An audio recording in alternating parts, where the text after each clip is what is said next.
Now, those of us here at the Cosmic Connection has never been the biggest Drew Sidora fan. And I'll say it, it's because we weren't happy the way she chose to come on the show. If you know, people love to come on RHOA and go for the top dogs. Britt Edie did it. Britt Edie went at Kenya. We see how that ended. And to be honest with you, even Kenya went at a couple of top dogs in the beginning, you know? But she figured out how that needed to work. And we didn't have that issue anymore, especially when she rose to top dog herself. So we weren't really happy with Drew doing that. Then she got on Portia's side and actually went against Kenya. Then when Portia left, she tried to link up with Kenya. See, that's why I wasn't too big on Drew. But I don't know. It seems like she's selling out, and what I can respect is an artistic craft. Drew has her new song, I Got Five, on it with, it's basically loosely based on the Loonies track from the earlier days, and it was written by Dennis. Lord, Dennis just have his hands in everything, don't he?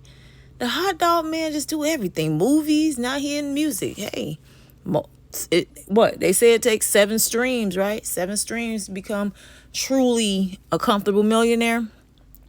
Do your thing, Dennis. But I noticed a lot of hype, and people are saying, that Portia is mad at Drew for linking up with her baby daddy, and that's where the confusion comes in. Because I don't understand why Portia would be mad at Drew if this is strictly platonic and if they're just working. If you go back to Tamar Braxton, she never got in the way of Vince doing his thing. This may be Dennis McKinnley's opportunity to break into music officially as a writer. There's money there. That's another stream of income. Girl, that's for your baby. That's for Pilar. What would you be getting mad about? What are you getting mad about? I don't understand that. Going back to Tamar never interfered with whoever Vince was going to work with, because at the end of the day, the money was coming back to her. That's more money for her.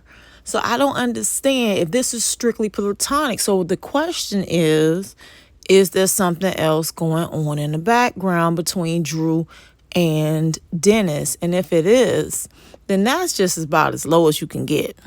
Speaking of the song is lovely. I like it.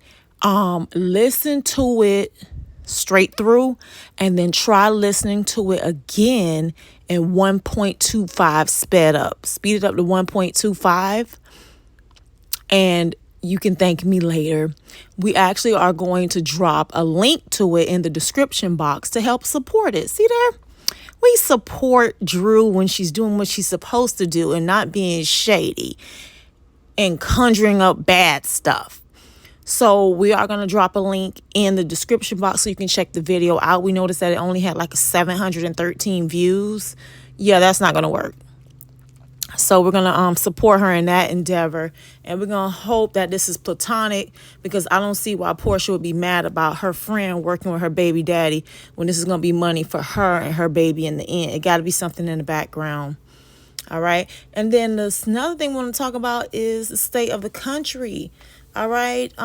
Today, the Republican National Convention took place, and looks like America is getting crunk. It's getting heated.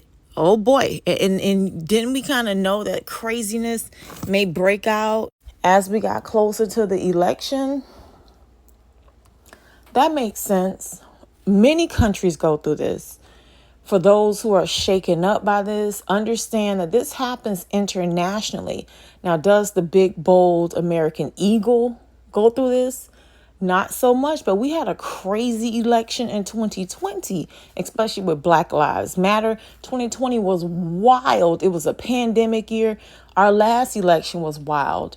You do have violence that can break out around election times. You saw that we had the issue on January 6, 2021, post-election. So I guess a lot of people didn't figure that America would be the country that this would happen. That America is everyone's big sister. So when the big sister is shaken up or unstable, then what does that do for all of the little sisters and little brothers around the world when the big sister is going through this type of turmoil? With the Trump issue from yesterday and what happened, some people are wondering, why isn't there more compassion being given to him? Why are people joking about this? And whether you are Democrat or Republican, at the end of the day, it is not funny. That is a life, and that was a close call. The thing is, this might lead to stricter gun reform calls. And the crazy thing is, the Republicans are pro carry. They are all for carrying your rifles. Well, not carrying your rifles, but being able to carry your heat on you. You can take your tool with you in at a good old Republican Party. So that is so weird. You know what I mean? Like the party that supports toting your guns is the party that got fired on. Good Lord. Man, this is going to be very interesting for the elections coming up. We already know that Donald Trump is going to definitely have to increase his security. They were clearly slipping. And it's just crazy that the big sister, America, she has to behave in such a manner now that her leaders are not safe. But that, him and his parties is going to have to do what they have to do, because apparently it seems like Trump has a target on his back or his head. Okay, that was a close call. We will be back. We're going to discuss this some more. We were going to run a live stream tonight about it, but there was something else going on, and we wanted to drop this video along with some other things going on in the background. So we moved that Trump live stream to a different night in the week. Well, either or, this is not done, because remember, it was released last night, or shall I say early this morning, that this man, though deceased, is still going to have to go to trial. Isn't that crazy? They're going to have a trial for him, with him being unalived and gone at this point, but they're still going to have to go through due process. So we have a very lively, a very active election season that's going to go on. Stay informed. This is the political landscape that we're talking about, but just understand that there's also a financial sector. We're in an election year, so you have to cross your T's and dot your I's. If you have a God that you subscribe to, now's the time to have a talk.